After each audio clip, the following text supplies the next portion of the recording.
ಇನ್ನು ಇತ್ತೀಚೆಗೆ ಪಾಪ ನಿಮ್ಮೆಲ್ಲರ ಗಮನವನ್ನು ಮೈಸೂರಿನ ಸಾಂಸ್ಕೃತಿಕ ನಗರದ ಕಡೆಗೆ ಸೆಳೆದಿದ್ದಾರೆ.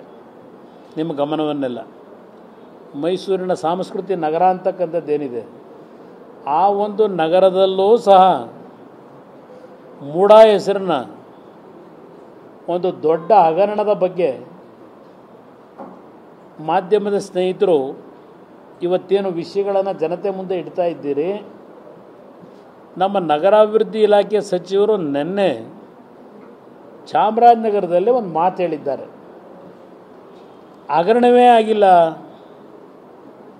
ಮೂಡಾದಲ್ಲಿ. ಕುಮಾರಸ್ವಾಮಿಯವರು ಹಗರಣವನ್ನು ಕಾಂಗ್ರೆಸ್ನ ನಾಯಕರ್ಯಾರೋ ಮುಖ್ಯಮಂತ್ರಿಯ ಕುರ್ಚಿಗೆ ಟವಲ್ ಹಾಕಿರೋರು ಈ ಹಗರಣವನ್ನು ದೊಡ್ಡ ಮಟ್ಟದಲ್ಲಿ ಹೊರಗಿಡ್ತಾ ಇದ್ದಾರೆ ಅಂತಕ್ಕಂಥ ಹೇಳಿದ್ರು. ಹಗರಣವೇ ನಡೆದಿಲ್ಲ ಅಂತ ಹೇಳಿದ್ದಾರೆ ನಿನ್ನೆ ಚಾಮರಾಜನಗರದಲ್ಲಿ ನಮ್ಮ ನಗರಾಭಿವೃದ್ಧಿ ಇಲಾಖೆ ಸಚಿವರು.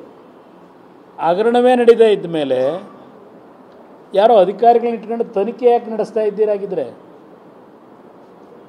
ಮುಖ್ಯಮಂತ್ರಿಗಳು ಅಧಿಕಾರಿಗಳನ್ನು ಕಳಿಸಿ ಏನೋ ತನಿಖೆ ನಡೆಸ್ತಾ ಇದ್ದೀವಿ ಅಂತ ಹೇಳಿದ್ದಾರಲ್ಲ. ಪೈರ್ತಿ ಸುರೇಶ್ ಅವ್ರಿಗೆ ಕೇಳ್ತೀನಿ, ನೀವು ಅಲ್ಲಿ ಚಾಮರಾಜನಗರದಲ್ಲಿ ಹೇಳಿಕೆಯನ್ನು ಕೊಟ್ಟಿದ್ದೀರಿ, ನನ್ನ ಹೆಸರನ್ನೇ ಹೇಳಿದ್ದಾರೆ, ನನ್ನನ್ನೇ ಪ್ರಸ್ತಾಪ ಮಾಡಿದ್ದಾರೆ. ಆಗಿದ್ದರೆ ಹಗರಣವೇ ಆಗದೇ ಇದ್ದರೆ ಯಾವುದೋ ಅಧಿಕಾರಿಗಳ ನಿಯೋಗ ಕಳಿಸಿ ಏನು ತನಿಖೆ ಮಾಡ್ತಾ ಇದ್ದೀರಿ? ಏನು ತನಿಖೆ ಮಾಡ್ತಾ ಇದ್ದೀರಿ?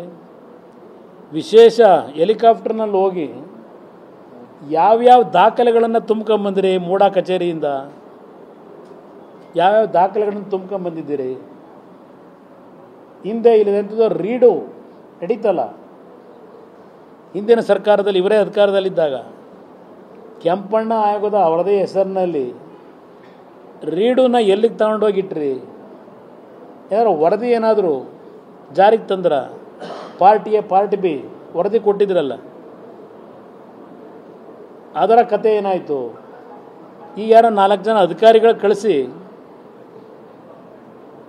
ಈ ಒಂದು ಹಗರಣವನ್ನು ಎಲ್ಲಿಗೆ ತಗೊಂಡೋಗ್ಲಿಕ್ಕೆ ಹೊರಟಿದ್ದೀರಿ? ಪಾಪ ಮುಖ್ಯಮಂತ್ರಿಗಳು ಹೇಳಿದ್ದಾರೆ 62 ಕೋಟಿ ಮೂಡಾದರೆ ಕೊಡಬೇಕಂತ. ತಪ್ಪಾಗಿರೋದ? ಮೂಡಾದರೆ ತಪ್ಪು ಮಾಡ್ಕೊಂಡವ್ರೆ. ತಪ್ಪು ಮಾಡ್ಕೊಂಡು ಕರೆದು ನಮಗೆ ಸೈಟ್ ಕೊಟ್ಟವ್ರೆ, ರೆಡ್ ಕಾರ್ಪೆಟ್ ಹಾಕಿ. ಮೂಡಾದಿಂದ ಅವರ ಜಲದರ್ಶಿನಿವರೆಗೆ ರೆಡ್ ಕಾರ್ಪೆಟ್ ಹಾಕಿ ಅವ್ರನ್ನ ಕರೆಸ್ಕೊಂಡು ಮೂಡಾ ಅಧಿಕಾರಿಗಳು ಪಾಪ 14 ಸೈಟ್ ಕೊಟ್ಟಿದ್ದಾರೆ. 14 ಸೈಟ್